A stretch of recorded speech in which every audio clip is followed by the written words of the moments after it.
Hey my friends, how's it going? It's Ultimus, and for today's video we're going to be talking about patch 7.1. A couple days ago, I believe it was Thursday or Friday-ish, if I'm not mistaken. We basically had a big old Q&A with Lore and the new lead game developer, I believe is the title, Ian Hazakostas. Which of course is always a big deal. They talked about how Legion is going so far. They talked about what they liked, what they didn't like, what they're planning on changing, what we can expect forthcoming. And then of course they talked about patch 7.1, and they kind of nonchalantly, more or less, towards the end of the Q&A dropped, oh, by the way, 7.1 is coming out October 25th, which is less than 2 weeks away. It's coming up very quickly. I think today's date is, where'd my phone go? Phone, come here. Today's date is the 17th.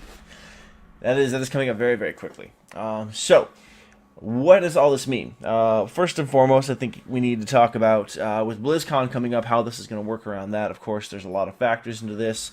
There is a new raid coming with 7.1. There is, of course, a PvP tournament coming up at BlizzCon. In fact, it is the PvP tournament, really, if you want to get down to it.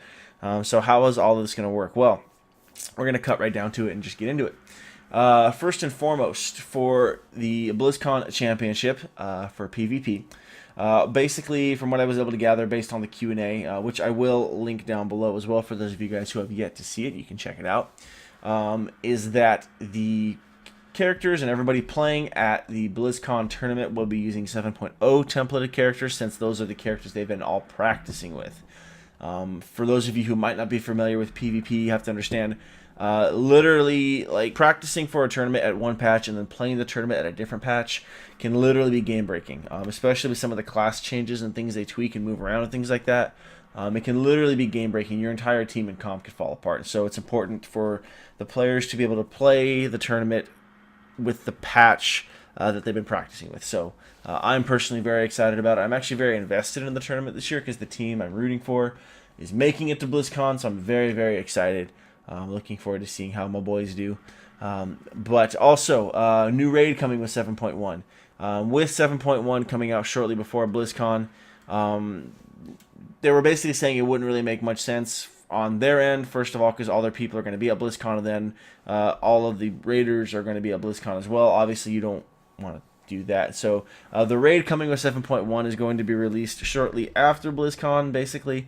So obviously shortly after 7.1 comes out, which I think is actually a cool thing. I like, and again, this is just my opinion, so take it with a grain of salt. But I like that we're getting content patches quicker, but then some of the content of those content patches is being rolled out over the course of a couple weeks. Maybe it feels cheesy and like you're getting quicker content patches, but you're really not. But to me, I'm okay with it, because sometimes when you get a new content patch, I feel like you get so much of it so quickly that it just gets dumped on you, and it's almost sensory overload. So having this stuff kind of rolled out slowly, and again with the timing being around BlizzCon, I think is very, very good.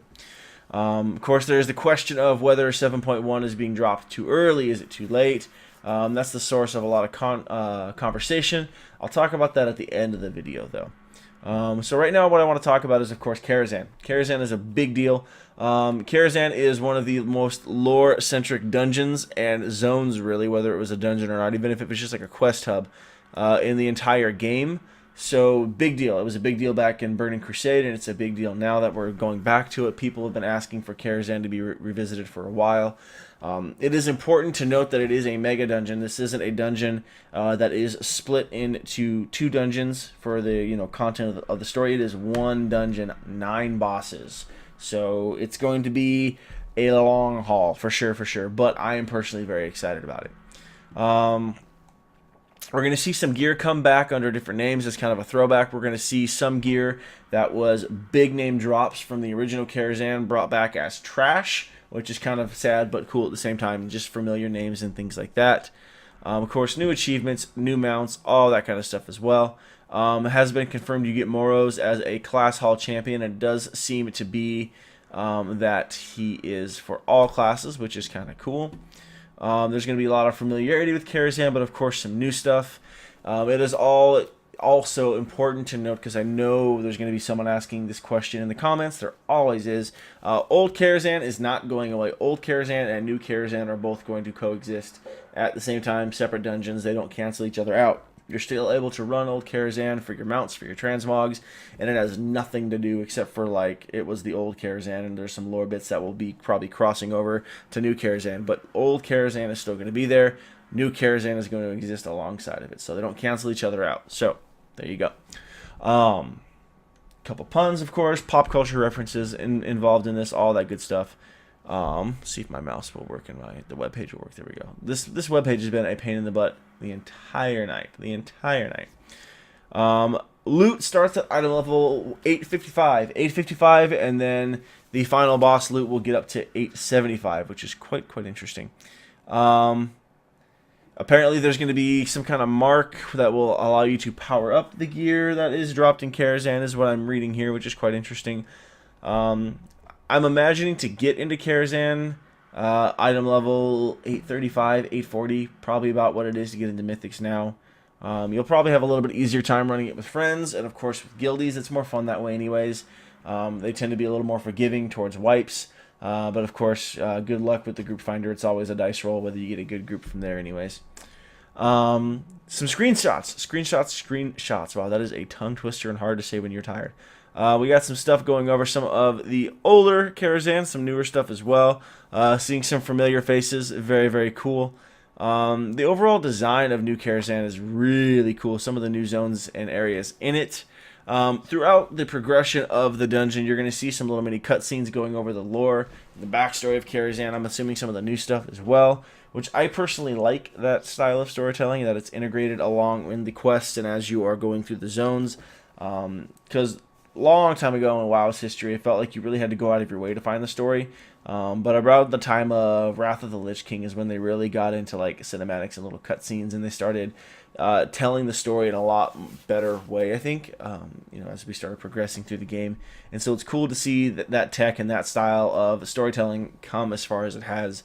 And I think it's going to do Karazhan a lot of justice and make the dungeon a lot more vibrant. And then, of course, we're also seeing a Legion ship here, which is kind of cool, and with what looks like to be the final boss in the dungeon journal. Really cool. We'll go over bosses in a second, but I do want to check this bad boy out. This one's really cool to me simply because it is the chess event. The chess event, infamous boss in all of WoW's history.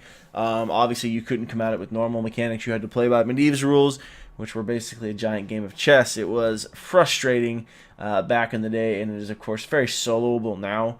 But it is the cause of much frustration nevertheless. But it's kind of cool to see it here. Whether or not it's a boss, I don't know. I don't think so. Nothing from the Dungeon Journal leaks that I've seen has led me to believe it is a boss. It's kind of nice to see it just being torn away at and just pulled into the nether, because good riddance.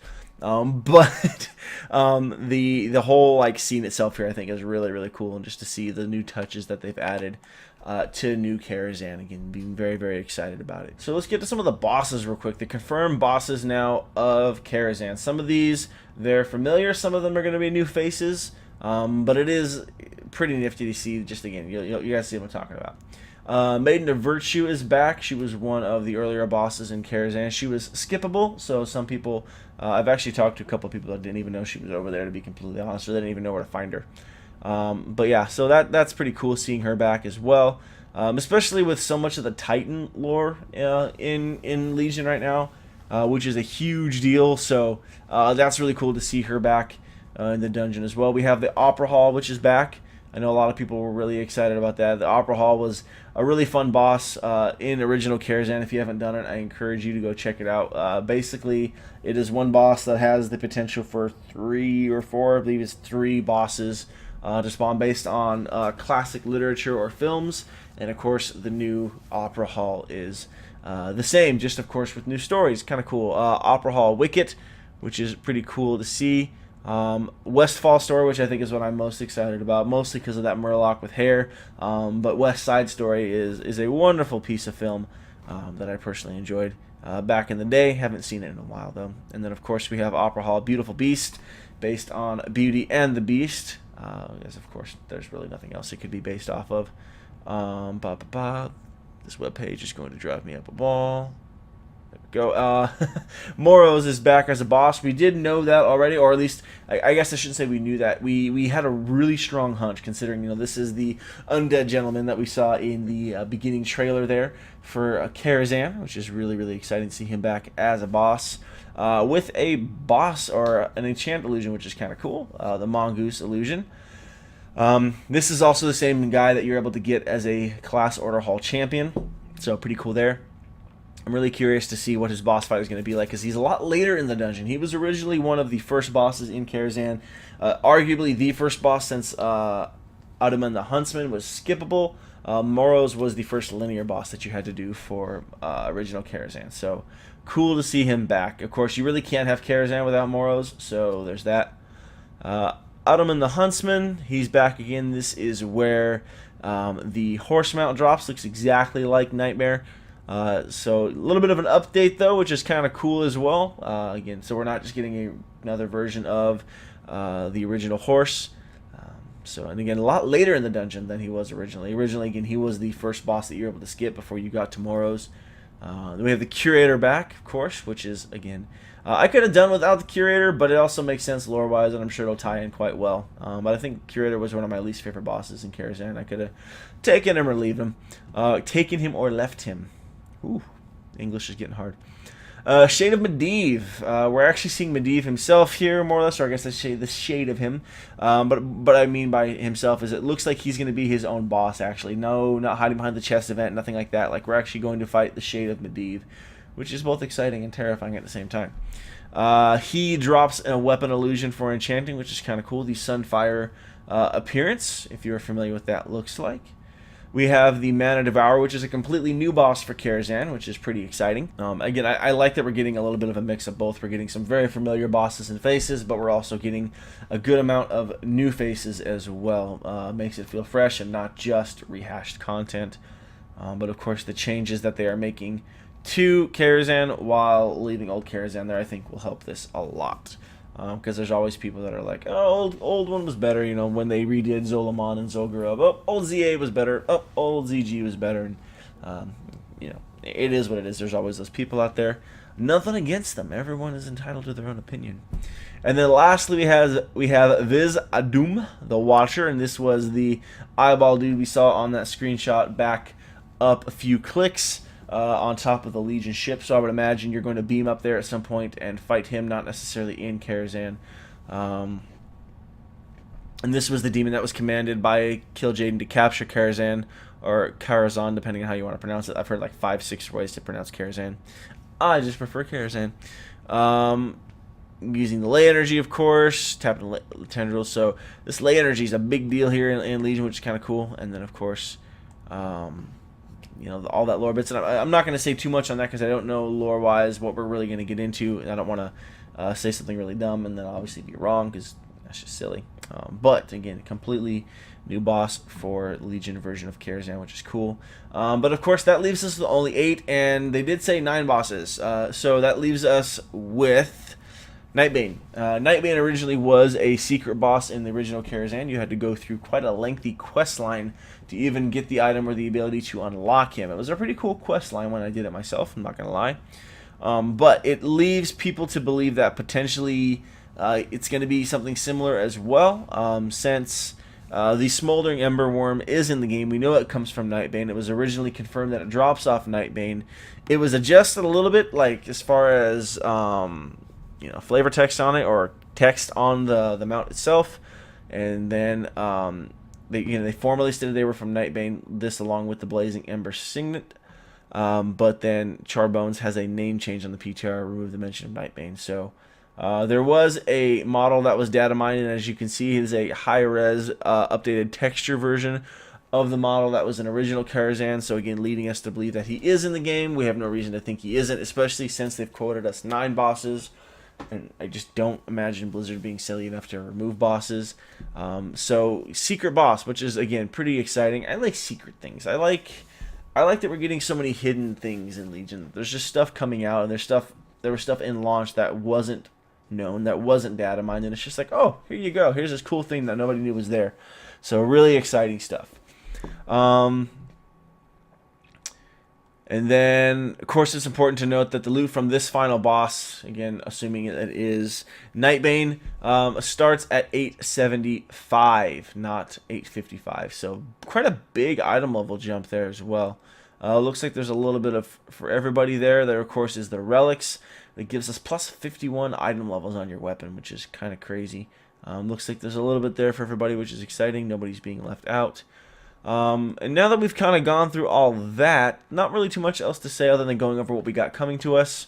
In 7.1, as far as Karazhan goes, we talked about what's not coming immediately with 7.1 at the beginning of the video. So that pretty much leaves us with my thoughts on the 7.1 launch timeline. And I'm going to try to keep this as quick as possible just because I try fairly hard not to really throw my opinion out there too much. I suppose it's inevitable with a YouTube channel, let's be real.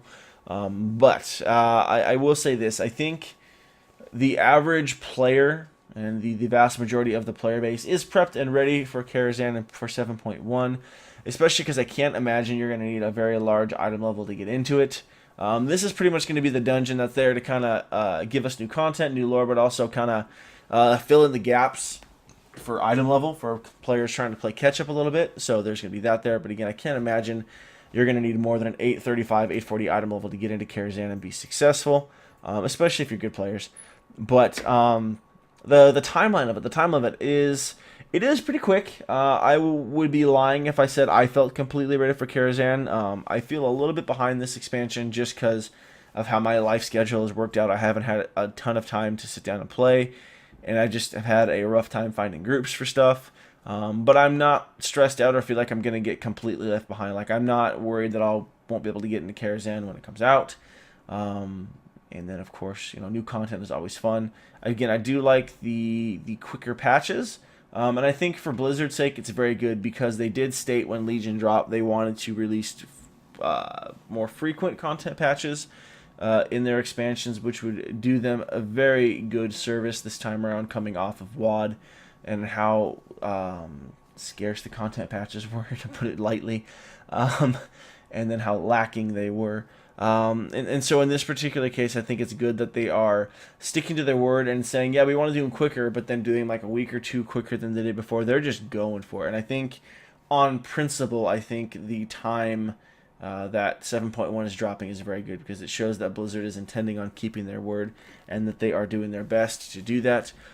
Whether it is actually good for the game for these content patches to be released this quickly, or should it wait maybe a little bit longer, I think that's yet to be seen, and we'll see once the data rolls out and once 7.1 actually hits how players respond to it. But that's something that I feel like that can be easily addressed rather than, yeah, we want to get content patches out quicker and then they come out at the same pace. So I think on principle, it's very good for the game, and I'm really not too worried about it, especially with how easy it is really to gear up right now anyways. And of course, the farther we get into the expansion, the quicker it is to get artifact power, gear, all that stuff. So not really too worried about it. But that's pretty much all I have to say about the patch. We've rambled on long enough. This video is just about 20 minutes long. So yeah, we're done. Thank you guys so much for watching. I hope you enjoyed. Please don't forget to like, comment, and subscribe if you did. I'm going to be streaming a couple times again this week, so if you would like to know when I'm going to be live, you can follow me on a couple of different social media platforms, or even all of them if that's your jam, that are plastered throughout the channel. I believe they are all up top on the banner, and there are a few linked down below in the video description. Twitter, Instagram, Facebook. You can also follow me on Twitch if that's your jam as well. That way you can just know when I go live in the first place, and I would much appreciate it. But as always, guys, thank you so much for watching, and I'll catch you next time.